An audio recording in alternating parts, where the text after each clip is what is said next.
Olá, queridos alunos e estimados espectadores do programa Prova Final, uma parceria firmada entre a TV Justiça e a Rede de Ensino Luiz Flávio Gomes, LFG. Tudo bem com vocês? O meu nome é Emerson Malheiro.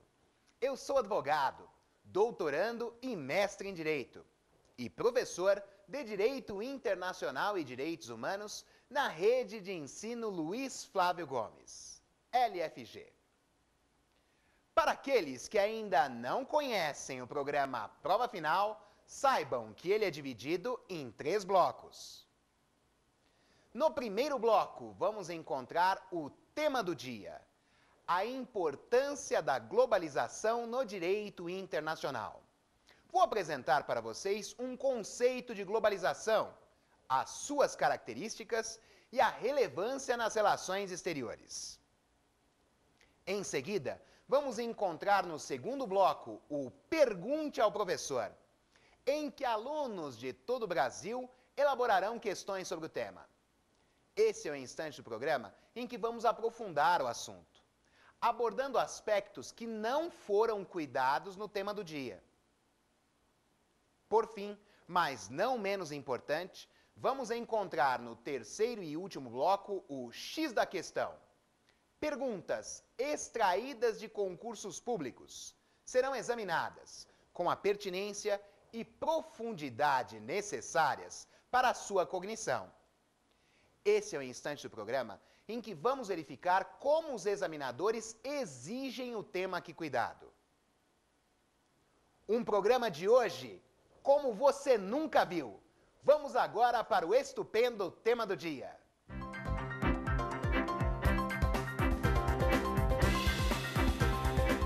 Olá, queridos alunos e estimados espectadores do programa Prova Final.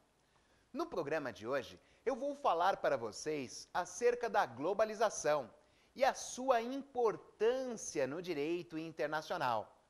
Para isso, será necessário apresentar um conceito de globalização, bem como as suas principais características, com destaque para a sua relevância no cenário das relações exteriores. Vamos começar a aula de hoje, então, meus amigos, com um conceito de globalização.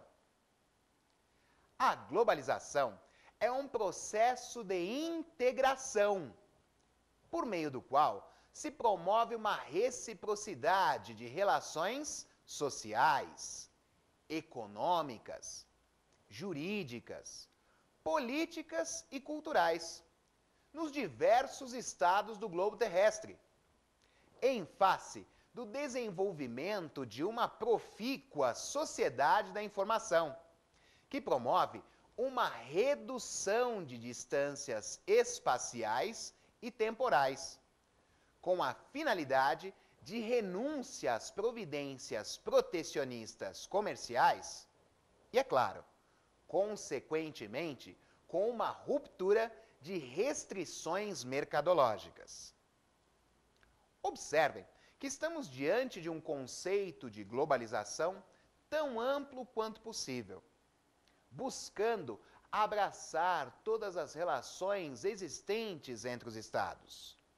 É claro que é impossível deixar de mencionar as relações existentes entre as organizações internacionais e intergovernamentais. Afinal, temos algumas delas que são consideradas de integração e compreendem o que verificamos na globalização. Agora, eu vou falar para vocês acerca das principais características da globalização. Inicialmente, preciso destacar para vocês a existência de um processo de integração entre os Estados. Nesse sentido, vamos verificar que a presença das organizações internacionais e intergovernamentais de integração ganha enorme destaque. Sob esse aspecto, meus amigos, vamos verificar que as organizações internacionais e intergovernamentais de integração estão compreendidas em 5 diferentes fases. Na primeira fase, encontramos a Zona de Livre Comércio, Diante dessa hipótese, verificamos que os estados se unem, diminuindo impostos, taxas, emolumentos, ou até eliminando-as para facilitar a circulação de mercadorias. Em uma segunda fase de uma organização internacional intergovernamental de integração, vamos encontrar a união aduaneira. Nesse aspecto, além de os estados diminuírem ou eliminarem impostos, taxas, emolumentos, também vão trazer um item adicional. Vão estabelecer claramente regras em relação a terceiros estados que não fazem parte do bloco. Na terceira fase, meus amigos, vamos encontrar o mercado comum. E aqui é bastante interessante, porque o mercado comum possui todas as características das fases anteriores e inclui a livre circulação de pessoas, o livre exercício profissional. A quarta fase também é bastante importante e leva em consideração a união econômica e monetária. Desse modo, além de todas as características anteriores que acabei de mencionar para vocês, também encontramos a possibilidade de livre circulação de moeda com investimentos em territórios diversos dos integrantes do bloco. Eles também adotam moeda única, com regras econômicas de cunho de toda a Organização Internacional Intergovernamental de Integração. Na quinta e última fase, vamos encontrar a união política, em que cada um dos integrantes abre mão, afasta a sua soberania, em face de uma representação única no cenário das relações exteriores. No entanto, cada um dos integrantes mantém a sua autonomia. Na sequência, meus amigos, vou falar para vocês sobre a segunda característica, que leva em consideração a reciprocidade de relações sociais, econômicas, jurídicas, políticas e culturais. Em um processo de globalização, os estados reciprocamente estabelecem relações para enriquecer efetivamente a sua cultura, a sua economia, com o desenvolvimento de sua sociedade, com a finalidade de um progresso da humanidade, visando a sua própria preservação. Em seguida, meus amigos, vamos verificar como próxima característica, que é muito importante e que deve ser considerada, o desenvolvimento de uma sociedade de informação. Atualmente, meus amigos, não se fala apenas em uma configuração mercadológica nas relações exteriores, mas se mostra essencial que as informações sejam transmitidas entre os diversos estados e organizações internacionais e intergovernamentais. E essa transmissão, consequentemente, melhora as relações entre os componentes no cenário internacional. Como próxima característica, meus amigos, posso apresentar para vocês a redução de distâncias espaciais e temporais. Ora, isso significa dizer que a comunicação entre os estados se torna muito mais célere e a aproximação entre eles traz um ganho mútuo, produzindo dinamismo ao direito internacional. Em seguida, meus amigos, vou falar para vocês acerca de uma renúncia a providências protecionistas comerciais.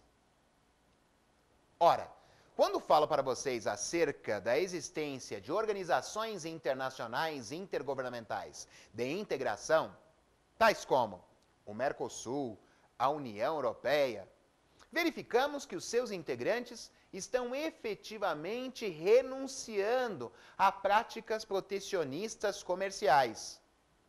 Afinal, essa livre circulação de mercadorias, de pessoas, não raro de investimentos, e até mesmo como verificamos na União Europeia, a existência de uma moeda única, facilita as relações jurídicas e econômicas entre os integrantes. Posso falar para vocês que a ruptura de restrições mercadológicas amplia os mercados, fazendo com que os estados possam alcançar um número maior de pessoas, com benefício recíproco no cenário das relações exteriores. Para que isso aconteça, existe uma expansão de empresas para regiões externas aos seus núcleos espaciais. Isso significa dizer, meus amigos, que cada vez mais as empresas instalam suas filiais em territórios diferentes daquele da matriz, possibilitando o alcance efetivo de seus produtos ou da prestação de serviços no direito internacional. Em seguida, meus amigos, vou falar para vocês acerca da homogeneização dos centros urbanos.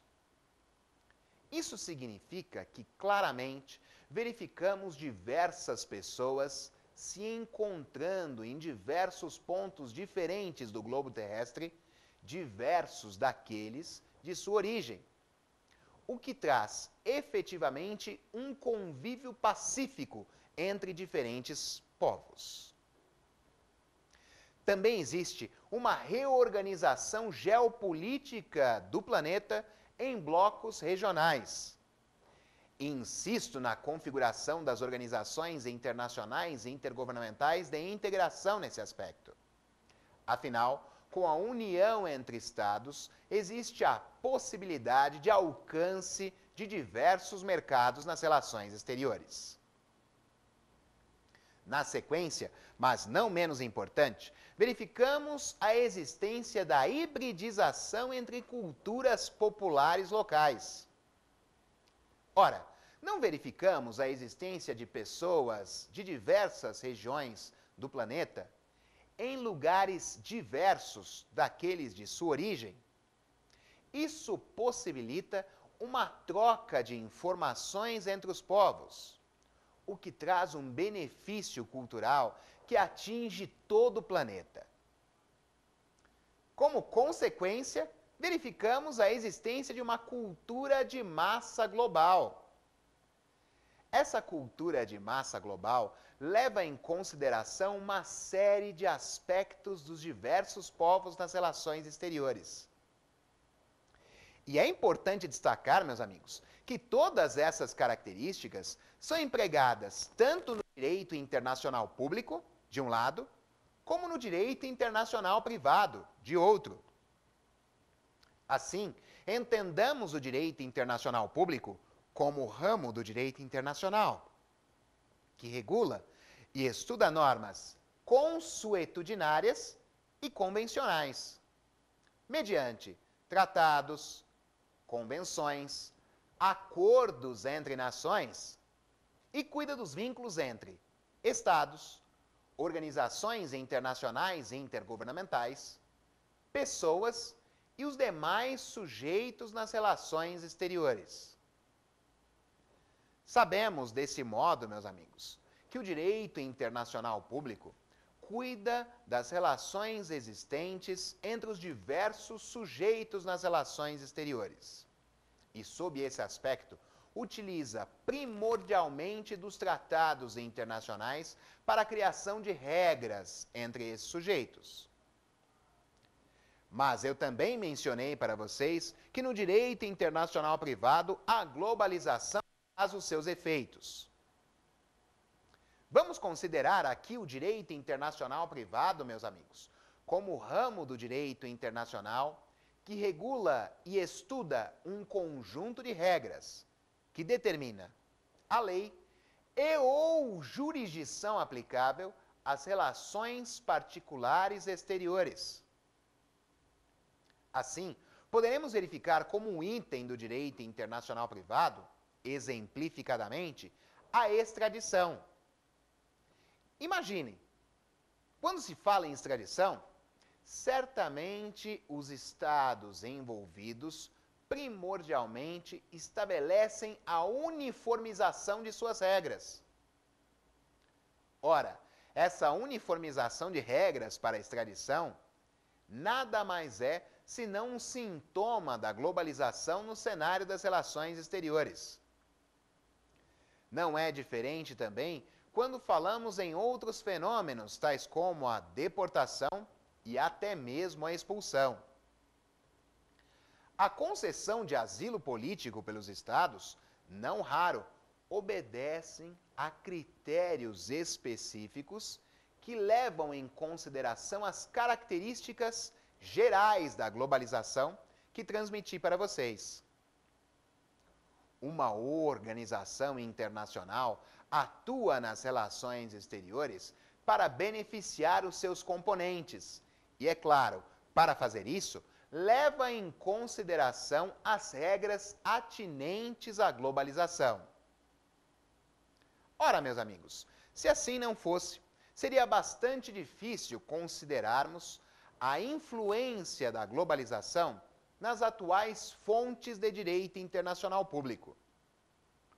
Porque no direito internacional privado, por outro lado, já sabemos a influência que a lei interna dos Estados traz nas relações entre particulares. No entanto, com a uniformização das regras, é claro que tais informações ganham enorme relevo, facilitando o convívio entre as pessoas dos mais diversos países. Na sequência, meus amigos, cabe-me mencionar que o fenômeno da globalização vem trazendo enormes benefícios no cenário das relações exteriores. Mas também verificamos alguns prejuízos. Tanto que uma das dimensões dos direitos humanos, a quarta, cuida dos direitos dos povos. E um dos direitos dos povos leva em consideração a proteção contra uma globalização desenfreada. Apesar de verificarmos até esse instante inúmeros benefícios de tal fenômeno, ele também, quando empregado sem nenhum critério, pode trazer prejuízos para os integrantes de diversos estados. Isso acontece porque aqueles que são economicamente mais fracos, com pessoas com menor poder aquisitivo, isso pode trazer enormes prejuízos em face da dificuldade de alcançar novos mercados. Com isso, meus amigos, espero sinceramente que as informações que trouxe para vocês acerca da globalização tiveram influência no seu entendimento da sua importância no direito internacional. Agora, vamos prosseguir juntos para o segundo bloco, em que vamos encontrar o Pergunte ao Professor, em que alunos de todo o Brasil elaborarão questões sobre o tema. Vamos aproveitar a oportunidade para aprofundar o assunto, abordando aspectos que não cuidei aqui no tema do dia. Você também pode enviar a sua pergunta para provafinal@anhanguera.com. Será uma enorme satisfação respondê-la. Não saia daí, porque vamos agora para o Pergunte ao Professor.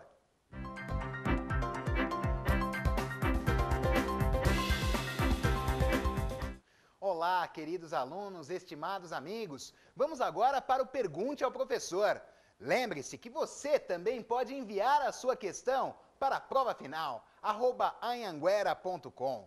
Ficarei muito feliz em responder a sua questão. Vamos agora para a nossa primeira pergunta. Quais são as principais controvérsias na configuração da globalização para o campo do direito? Kelly Moraes, muito obrigado pela sua pergunta. Um grande abraço a você e a todos os nossos amigos dessa cidade maravilhosa de Mauá. Vou falar para vocês agora sobre as principais configurações envolvendo o campo do direito. E é claro, nesse aspecto, vamos verificar as controvérsias provenientes da globalização.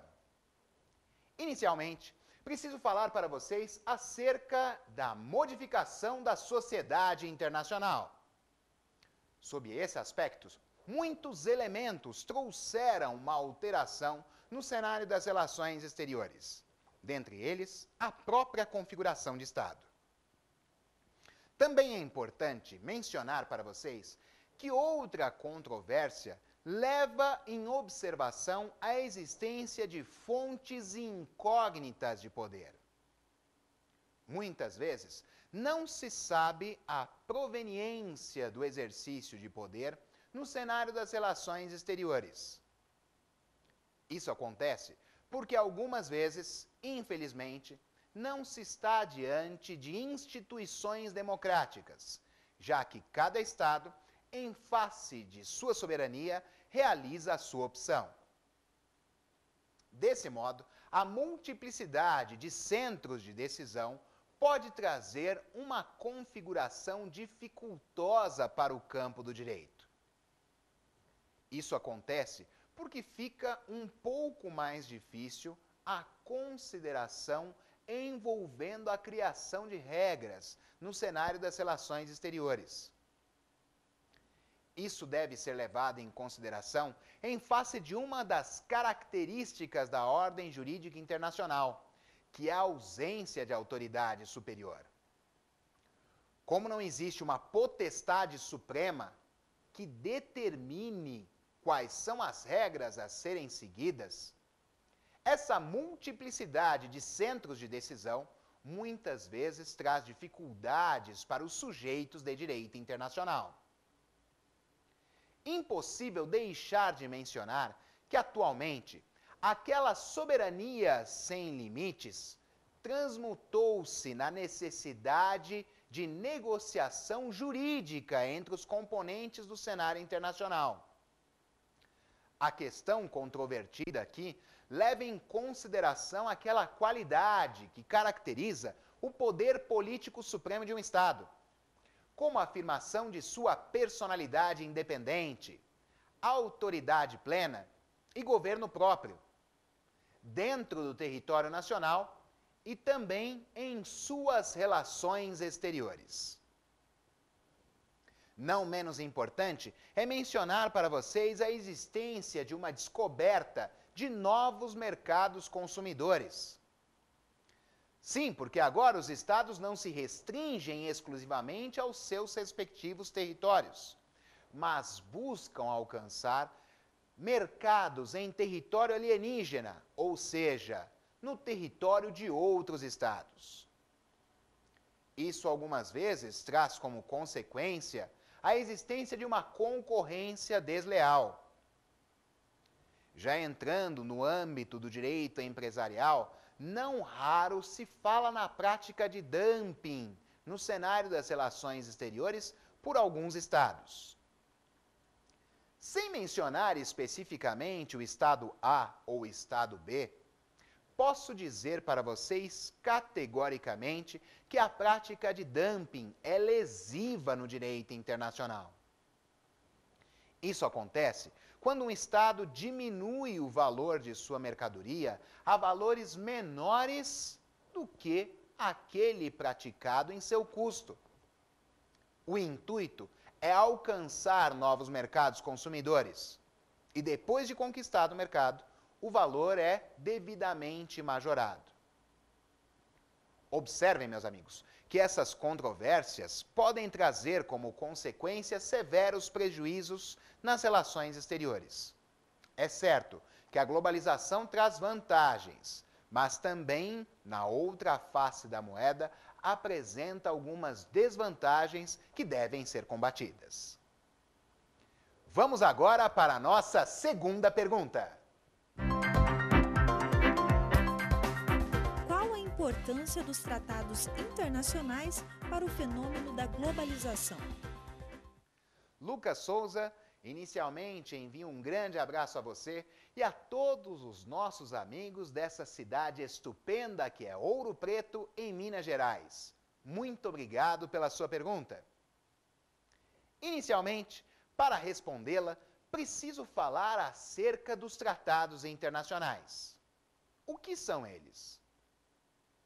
O tratado internacional é um acordo, ajuste, convenção, declaração formal entre pessoas jurídicas de direito internacional público que firmam o compromisso de cumprimento e respeito às cláusulas e condições escritas, com a finalidade de produzir efeitos jurídicos, criando preceitos de direito positivo, de acordo com as regras nas relações exteriores.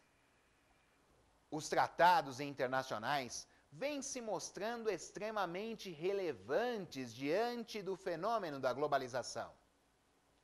Isso acontece porque os próprios pactuantes criam as regras às quais vão se submeter. E diante disso, verificamos no tratado internacional a exigência, como regra, da manifestação do consentimento. Ou seja, um Estado só se submete a uma norma se manifestar o seu consentimento em relação a ela. Essa é a regra.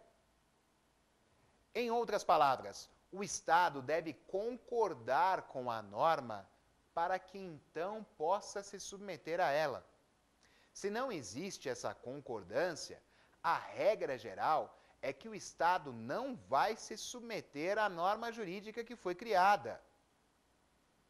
Assim, o tratado internacional se mostra bastante importante para estabelecer normas as quais os próprios integrantes do cenário internacional vão seguir.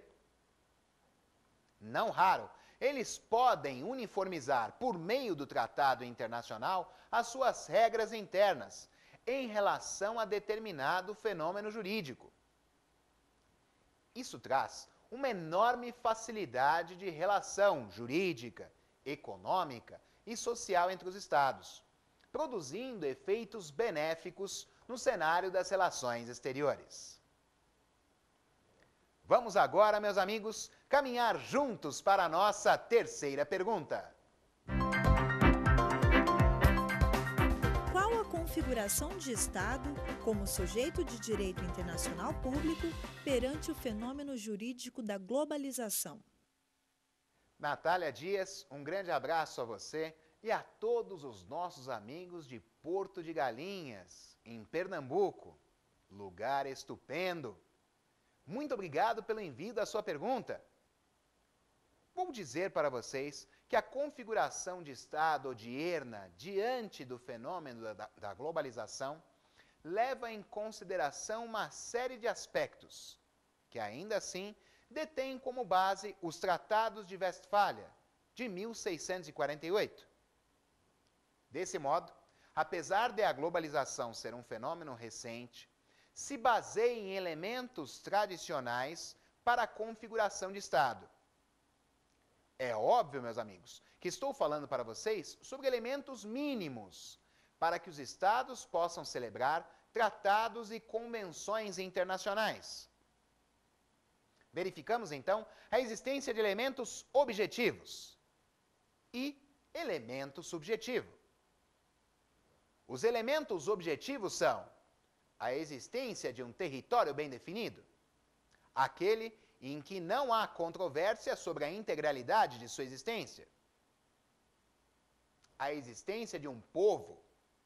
Devemos considerar povo como pessoas que estão ligadas ao território pelo vínculo da nacionalidade. Em seguida, verificamos a existência de um governo soberano como último elemento objetivo. O governo soberano é aquele que consegue estabelecer e manter a ordem interna e se fazer representar no cenário do direito internacional. Mas ainda falta transmitir para vocês o elemento subjetivo. E aqui vamos verificar a presença da recognição. Mas o que é a recognição? A recognição, meus amigos, é o reconhecimento de um Estado pelos demais no direito internacional. Observem que quando falamos em elementos objetivos, os três, território bem definido, povo e governo soberano, estamos diante de elementos essenciais, fundamentais para a existência de um Estado. A falta de qualquer deles desconfigura essa personalidade jurídica de direito internacional público. Já, por outro lado, o elemento subjetivo é apenas complementar. Isso significa afirmar que não se mostra necessário que todos os estados no cenário das relações exteriores reconheçam um deles para que ele seja considerado como tal.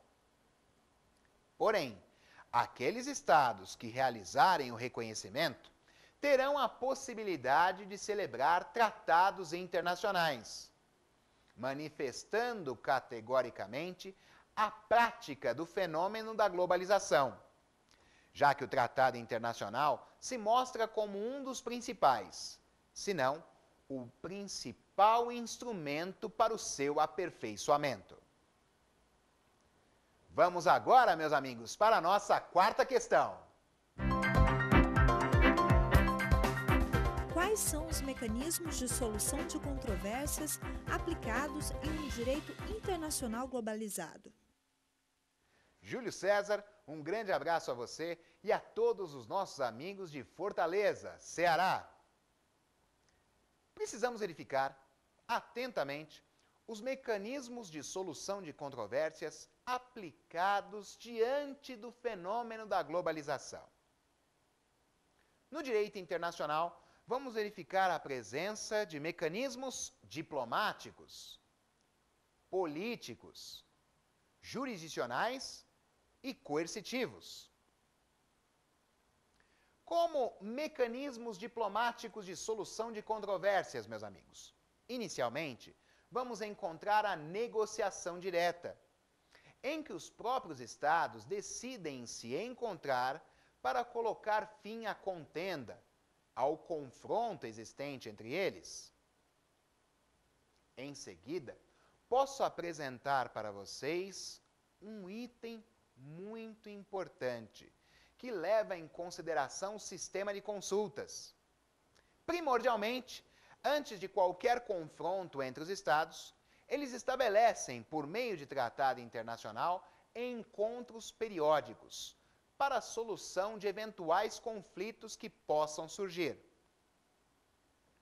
Preciso falar para vocês também acerca da existência de bons ofícios, em que terceiro estado, não envolvido com a contenda por sua própria iniciativa, mas com a confiança das partes, decide reuni-las para que aquelas partes conflitantes, cheguem a uma solução para o conflito.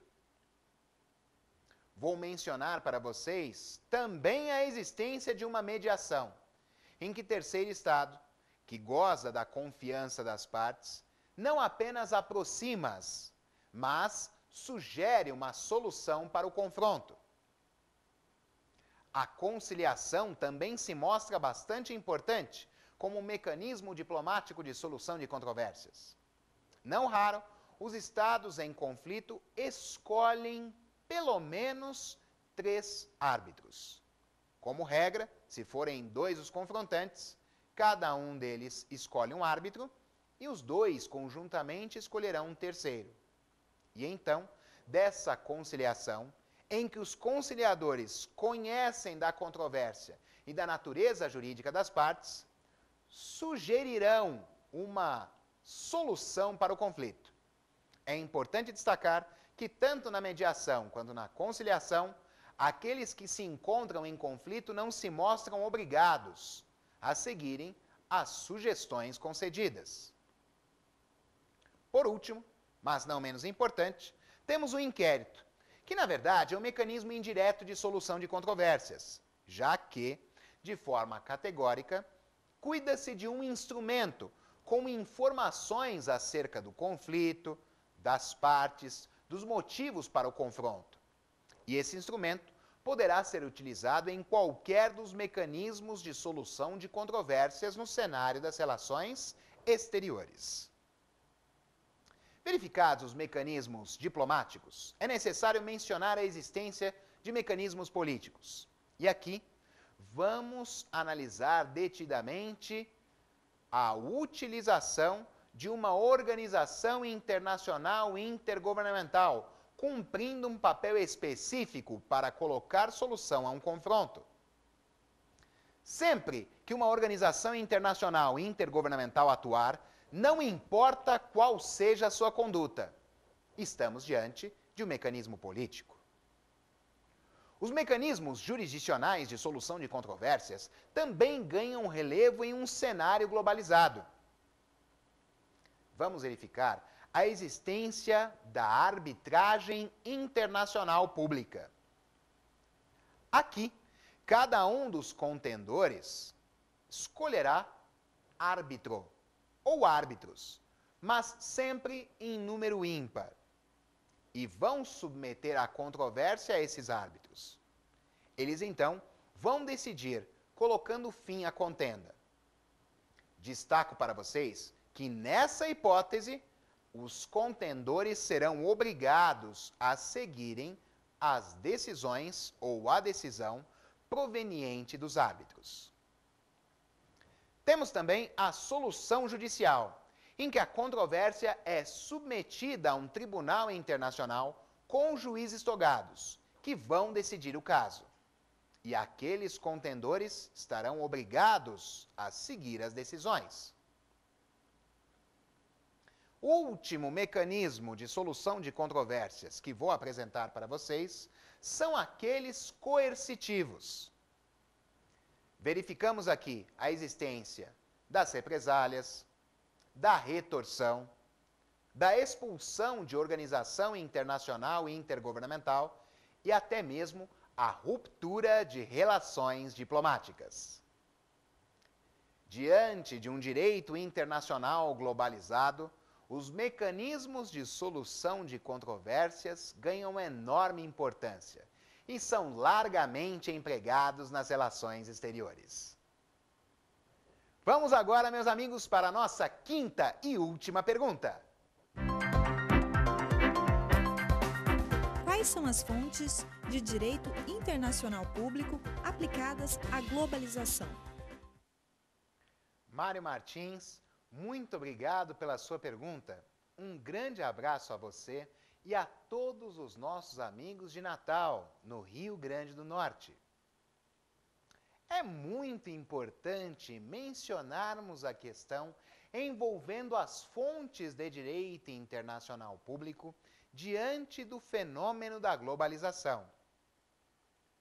Vamos encontrá-las no artigo 38 do Estatuto da Corte Internacional de Justiça de 1945. No entanto, em face do fenômeno da globalização, também vamos verificar a presença de outras fontes que não estão no artigo 38.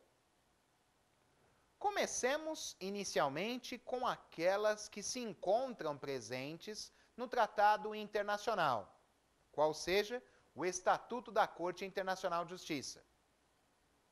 Inicialmente, verificamos a existência dos tratados e convenções internacionais. Temos também os costumes internacionais e os princípios gerais do direito. Aqui, verificamos a existência de fontes primárias. Na sequência, como fontes secundárias, vamos encontrar a jurisprudência internacional, a doutrina internacional e também o princípio ex aequo bono, que nada mais é senão a equidade. Fora do artigo 38 do Estatuto da Corte Internacional de Justiça, vamos encontrar as decisões das organizações internacionais intergovernamentais e também os atos unilaterais normativos dos Estados. O emprego dessas fontes se mostra muito importante para tornar as relações no cenário jurídico internacional muito mais dinâmicas. Quando falamos nos costumes internacionais, meus amigos, é importante destacar que um costume, quando internacionalmente reconhecido, vincula as partes, como uma norma não escrita. Em relação aos princípios gerais do direito internacional, encontramos valores que apontam um caminho a seguir e que servem de base para as decisões dos tribunais internacionais.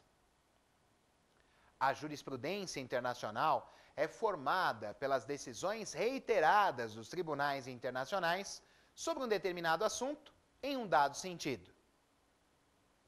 A doutrina internacionalista coleciona a posição jurídica de determinados autores acerca das relações no direito internacional.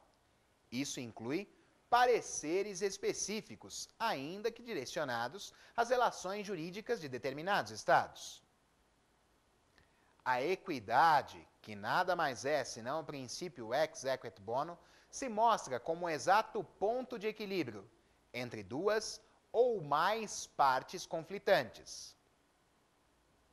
Em seguida, examinando as fontes que não estão no artigo 38 do Estatuto da Corte Internacional de Justiça de 1945, vamos encontrar as decisões das organizações internacionais e intergovernamentais.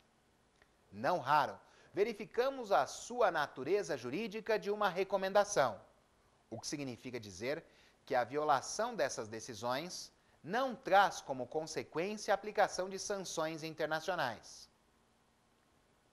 Encontramos também os atos unilaterais normativos dos Estados, que são condutas praticadas pelos Estados, sem pedir autorização a quem quer que seja, mas que se tornam regras no cenário das relações exteriores.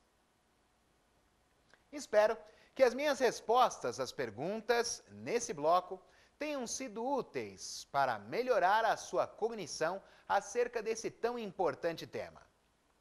Agora, vamos caminhar juntos para o terceiro bloco, em que vamos encontrar o X da questão. As perguntas extraídas de concursos públicos serão examinadas delineadamente, aumentando a sua compreensão, e vamos verificar juntos como se procede à exigência dos examinadores acerca do assunto aqui tratado. Não saiam daí, meus amigos. Vamos agora caminhar juntos para o X da questão.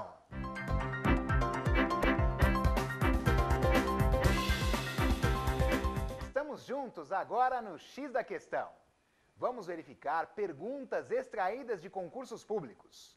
Vamos juntos para a nossa primeira questão. Texto motivador para a questão. A grande nota característica do direito internacional público, na atualidade, é sua enorme expansão, tanto no referente à extensão de assuntos sob seu império, a mencionada globalização horizontal, quanto a seu vigor em direção à maior eficácia, uma das consequências da citada globalização vertical. Nesse particular, digno de nota, em comparação com os séculos anteriores, é a extraordinária multiplicação de suas fontes. O crescimento exponencial de tratados multilaterais sobre os mais variados temas, a proliferação de organizações intergovernamentais com seus poderes normativos próprios e, no campo doutrinário, a emergência de obras coletivas, reunidas por um editor de talento ou sob a égide de organizações científicas nacionais ou internacionais, onde temas tópicos são versados com a mais alta competência e especialidade. Para completar o rol das fontes do direito internacional público, neste início do século XXI, tem crescido em número e importância as decisões de tribunais internacionais, fato que confere à jurisprudência um papel da mais alta relevância, como forma de revelação das normas desse direito, sem ter a possibilidade de descobrir qualquer paralelismo, com tal vigor, nos tempos passados da história das relações internacionais. In Soares, Guido Fernando Silva, Curso de Direito Internacional Público, volume 1, São Paulo, Atlas, 2002, página 34. Procurador da Fazenda, SRF, ESAF, 2003. Considerando que o texto transcrito tem caráter unicamente motivador, avalie os seguintes itens e indique a opção correta. Assertiva 1. No momento atual, o direito internacional público ainda não dispõe de meios efetivos de sanção. Assertiva 2. A ausência de um poder legislativo universal, bem assim de um judiciário internacional com jurisdição compulsória, são alguns dos argumentos utilizados pelos negadores do direito internacional para falar da ausência de caráter jurídico do direito das gentes. Assertiva 3. As organizações internacionais exprimem vontade própria, distinta da de seus Estados-membros, ao agir nos domínios em que desenvolve sua ação. Tal se dá tanto nas relações com seus membros, quanto no relacionamento com outros sujeitos do direito internacional. Assertiva 4. Pode-se mencionar como exemplos de tribunais internacionais: a Corte Internacional de Justiça, sede na Haia; a Corte Interamericana de Direitos Humanos, São José da Costa Rica; o Tribunal Internacional do Direito do Mar, Hamburgo; o Tribunal Penal Internacional, Haia; e a Corte Constitucional Italiana, Roma. Assertiva 5. A doutrina, meio auxiliar para a determinação das regras de direito internacional público, tem como funções fornecer a prova do conteúdo do direito e influir no seu desenvolvimento. Alternativa A. Todos os itens estão corretos. Alternativa B. Apenas os itens 1, 2 e 3 estão corretos. Alternativa C. Apenas os itens 2, 3 e 5 estão corretos. Alternativa D. Apenas o item 4 está incorreto. Alternativa E. Apenas os itens 1 e 3 estão incorretos.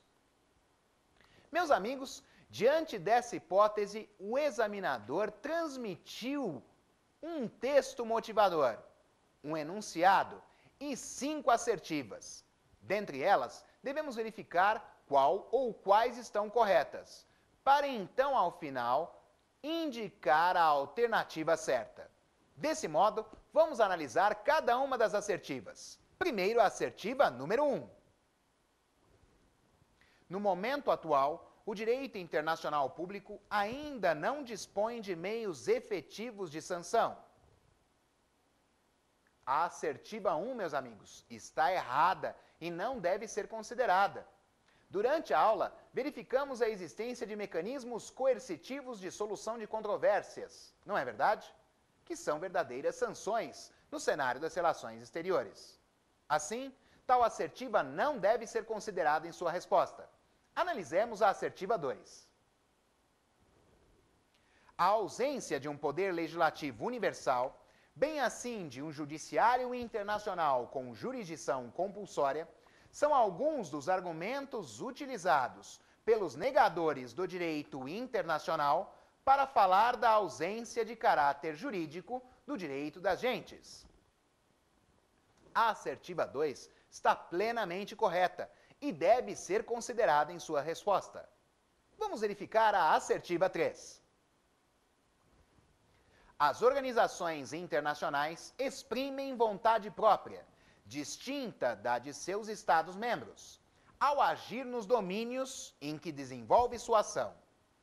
Tal se dá tanto nas relações com seus membros, quanto no relacionamento com outros sujeitos do direito internacional. Aqui, a assertiva 3 também está correta e deve ser considerada em sua resposta. Vamos verificar a assertiva 4.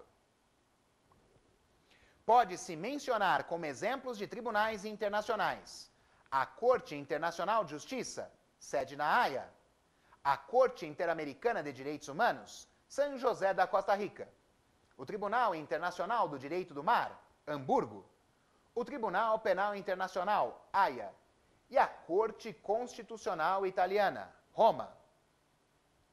Na hipótese, a assertiva 4 está errada, porque a Corte Constitucional Italiana não se configura como um tribunal internacional. Assim, ela não deve ser considerada em sua resposta. Vamos verificar a assertiva 5. A doutrina, meio auxiliar para a determinação das regras de direito internacional público, tem como funções fornecer a prova do conteúdo do direito e influir no seu desenvolvimento. A assertiva 5 está correta e deve ser considerada. Assim, verificamos como corretas as assertivas 2, 3 e 5. Vamos verificar qual alternativa corresponde a essa resposta. A alternativa C, apenas os itens 2, 3 e 5 estão corretos. Vamos agora analisar a questão número 2. Juiz Federal Substituto, Tribunal Regional Federal, 5ª Região, CESP, 2007. A mediação é meio diplomático de resolução de conflitos internacionais e a arbitragem, meio jurídico de solução de tais conflitos. Certo? Errado. Meus amigos, estamos diante de uma questão de concurso público que estabelece claramente qual a configuração correta diante do enunciado. E posso lhes afirmar categoricamente que a mediação e a arbitragem deve ter a consignação e a configuração delineada no enunciado. Dessa forma, a resposta é certa. Espero que a minha contribuição de hoje tenha sido útil para o seu entendimento acerca da globalização e a sua importância no direito internacional. Antes de me despedir, no entanto, desejo a cada um de vocês muito sucesso e deixo os meus contatos no Twitter, @EmersonMalheiro. Vocês também poderão me adicionar no Facebook, Emerson Malheiro, perfil 4. Será uma enorme satisfação ter a sua amizade também no plano virtual. Um forte abraço. Contem sempre comigo.